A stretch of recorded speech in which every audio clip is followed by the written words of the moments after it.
Hello and welcome to another anime lore and Fury video. I'm Shergok, your host, and today we are going to take a closer look at the most useful skills that would be of actual use in the Isekai world aside from just an overpowered sword or the biggest dragon as a summon.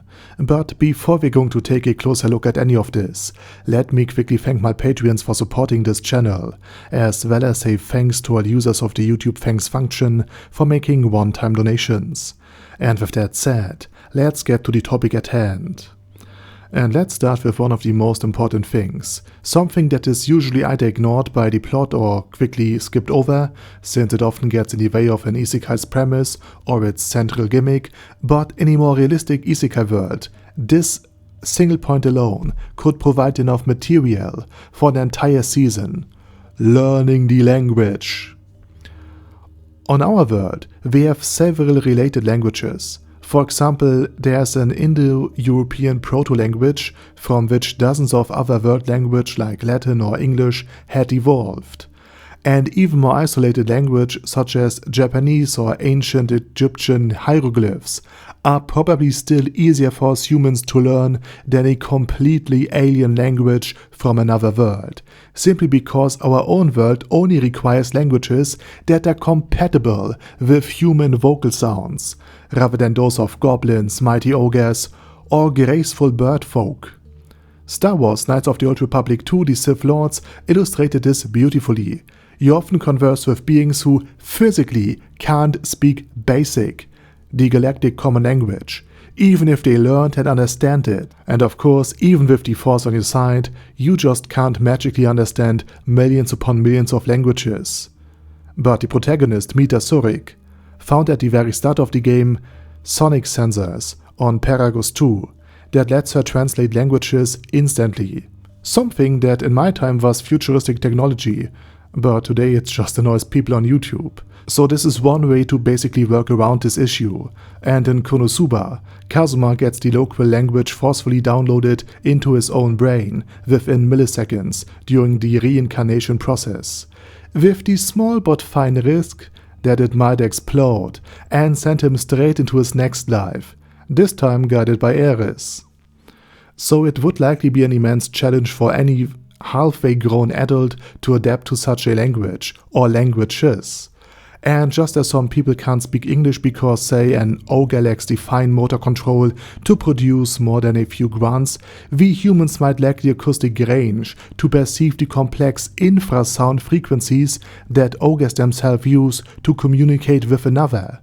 Therefore, any skill that helps, even something as simple as a smartphone that came along and can do live translation or a magic spell for it, would be extremely useful.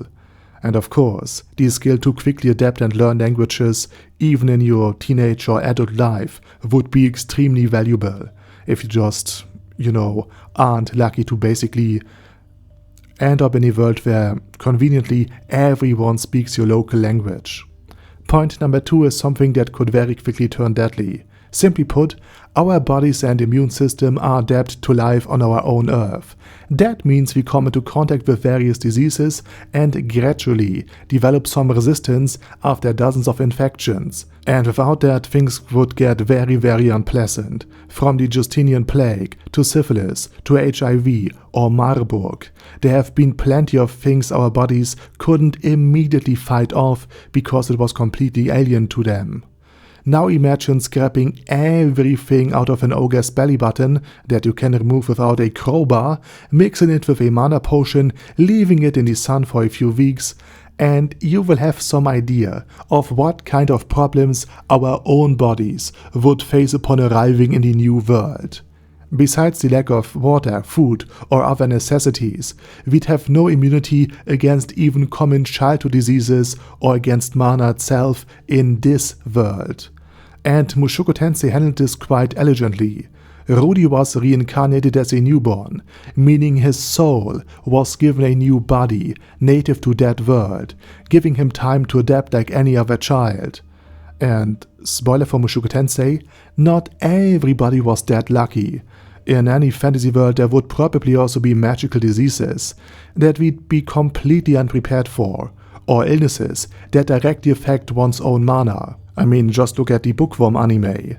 So anything that helps against disease would be an enormous advantage in the new world, whether it's an amulet of regeneration that doesn't directly cure the ogre cough, but immediately repairs damage so you have time to build your own immunity up, or healing magic that specifically counter the illnesses, or amulets that just make you immune against them. And fun fact, resurrection would technically be one way to cope with this, but also fun fact, in the Konosuba anime, it wouldn't work at all, because dying of a natural cause in this world is considered a sign that your life has reached its natural end. So in other words, even Aqua, a deity in the flesh, wouldn't be able to do anything about that end of yours. The next useful skill on the list would be handy if you're not the hero, but just bystander number 1233, who got pulled into the new world as collateral damage, and now has nothing except what you wore when you arrived, and your own survival instinct. A set of practical and marketable skills. Things like text law would be pretty useless in an average medieval fantasy world, compared to being an auto mechanic or a carpenter. Knowledge of complex gears and mechanics would actually be worth quite a lot. The general problem is that unless you have some special talent, you still need to earn a living. And having something people need is important for survival. It could even be skills you wouldn't accept to have value in a fantasy world, like programming, because understanding computer code and being able to apply it means you are used to reasoning in an abstract logical system. That kind of mindset could transfer very well to rune magic or spell formulas. And people often draw parallels between magic and programmings anyway, and I like the idea. Magical formulas might simply be the programming language of that world's reality. And if you're stuck again in a video game-like situation, being able to code is a real advantage. Especially because magic could be an exploit in the world's logic, and the concept of hijacking spells or rituals with your own crafted subroutines, so basically intercepting or redirecting the spell by simply injecting malicious mana, would basically be the equivalent of a computer virus. And of course, if you happen to graduate as a swordsmith or work on a farm that, breeds horses, you'd likely have a very, very useful skill set. Even in today's anime environment. Medicine, veterinarian work, and a variety of crafts would be valuable. And yes, a pickpocket from our own world would also find work in a new one. But more dire consequences, most likely. Next, good old interpersonal skills. As we become more isolated from each other and mainly interact over digital media, a medieval fantasy world will probably place far greater value on social life compared to our own. So therefore, we are in a bit of trouble. And because there's likely no internet there, everyone is forced to interact face to face all the time, and social bonds, status and status symbols, from clothing colors to gait to how you count or dress people, could be important there. Anyone who can quickly adapt to new social situations and get along with many different types of people would at least not be completely lost. And this is especially important in the political arena. In a medieval fantasy world, a dragon slayer who appeared out of nowhere, or a swordmaster who literally fell from the sky, would be highly contested. And JP from TWA already mentioned this. Many Isekai protagonists would probably be uninterested in receiving mixed signals from friends who give them nothing but trouble and the occasional slap. Only for that person to later, in episode 21 of season 3, and in the final scene after the credits, suddenly go in for a kiss. If some lord would simply hand them a genuine harem with solid arguments and plot development. Let's just say that. Why fight the Dark King and risk dying doing it if you can instead marry into his royal family after eliminating the other heroes with your Dragon Slayer sword? The big problem I see is that most Isekai heroes would struggle to keep up with the complex intrigues at court, and let alone to figure out who is trying to manipulate them, in whose name, and who their allies and enemies are, and so on and so forth. And high social competence would also be very important to build alliances through means other than overwhelming force, and to keep people together. Sure, you could kill the other dragons, or you could offer them a deal. They become Mons, and in return, after the war, they get full citizenship and amnesty for burning down the Goblin Kingdom. And because you're so socially competent, you refrain from saying out loud, they were just goblins anyway, but punishment had to happen. And the last skill is one that many people don't really have on their radar, or when they see anything they want: self-control. I know what you're thinking. Maybe you get a bit weak when someone offers you chocolate even though you're on a diet. Sure, that impulse buy was unnecessary, but hey, it was just $5. Overall, you've got yourself under control. But that's not what I mean. Many people who appear to be good are probably much less good than they seem. They simply lack the ability to cause serious harm. At least not without facing the severe consequences for it. I'm not saying that everyone is a powerless psychotic killer who would cause a bloodbath the moment they get a taste of sweet, sweet power. I mean, at least I heard that other people might think this way. But a lot of people aren't truly good. They are just harmless. They don't have the power to influence others, positively or negatively, on a very large scale. Yet if your typical young isekai protagonist is suddenly granted wealth, power and fame, especially all at once, most realistically written people in that situation would soon realize that their actions could easily endanger thousands of lives. They'd feel an enormous weight on their shoulders.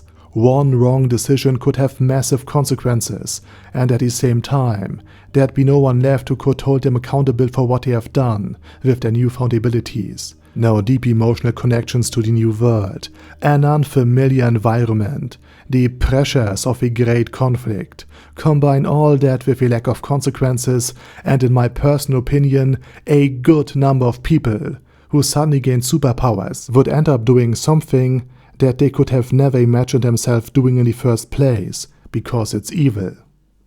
Back in the old world, they would never have done it, out of fear, what would happen afterwards, even if they have no qualms with doing it. So basically, the inner beast, the inner darkness that humans have in them could be unleashed. And something I want to add is that we humans usually don't see ourselves or our actions as evil. We judge ourselves by what we intended to do, but we judge others by what they actually did. In other words, many isekai heroes might defeat the great threat endangering the world only to become that very threat themselves later.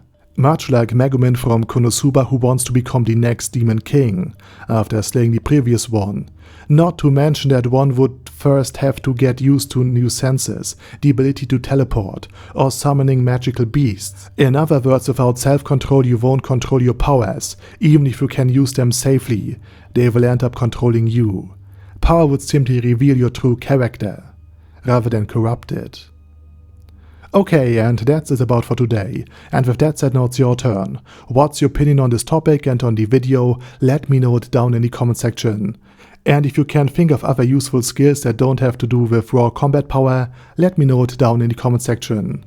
And with that said, I say thank you very much for watching, thanks to all of my Patreon members for supporting this channel, and as usual, I say my special thanks to Other Daddy Other, ASK, Bad Guy Yee, Bad Burrito 316, Beezer, Ben C, Brandon S, Brandon D, Chrissy, Crowley 0221, Sia, Crystal Prime, Dead Slime, Death is Mercy, Deathless Dragonlord, Demon Xenomorph 1987, Devin Downen, Ding Dong, Din Pep, Dragonlord Placido Saxophone, Duckwagon, Dunkler Krieger, Dystopia, Dystopia II, Enigmatic Unicorn, Feralchivan, Guy with That Head, Hector Marino, Hoss, Huster, Jacob G, Jana B, Jason, J. Morris, Chromius, Kyle R, Lee K. Long, Legendarius, Lelouch Britannia with a Mustache, Lexus Fox, Lord Nishikian Rai, Lord Touch Me, Loverazer, Merowek, Mr. Shoes, Mr. Tweaker, Michael R, Michael Y, Nope, oh hell no. Normal Toad, Oh Kill, Overlord General Gaspar, Perdipentum, Personage, Ruru, Primus 11, Rhinomere, Q&A Caracos P, Shergox's Daddy, Shadow Lightning Wolf, Shrine Keeper, Sir Axolotl, Super Tier Magic Batista Bomb, Supreme Cheese, Staris, Ted, Texas Deer, The Orc Warboss, Rocket Smasher, T.E. Wang, Vash Hawkeye, Vegito27, Venture Fanatic, Wilhelm, Xenokai, and Sonagon. Thanks guys. Anyway, have a nice day, and I hope to see you all again soon on my next video.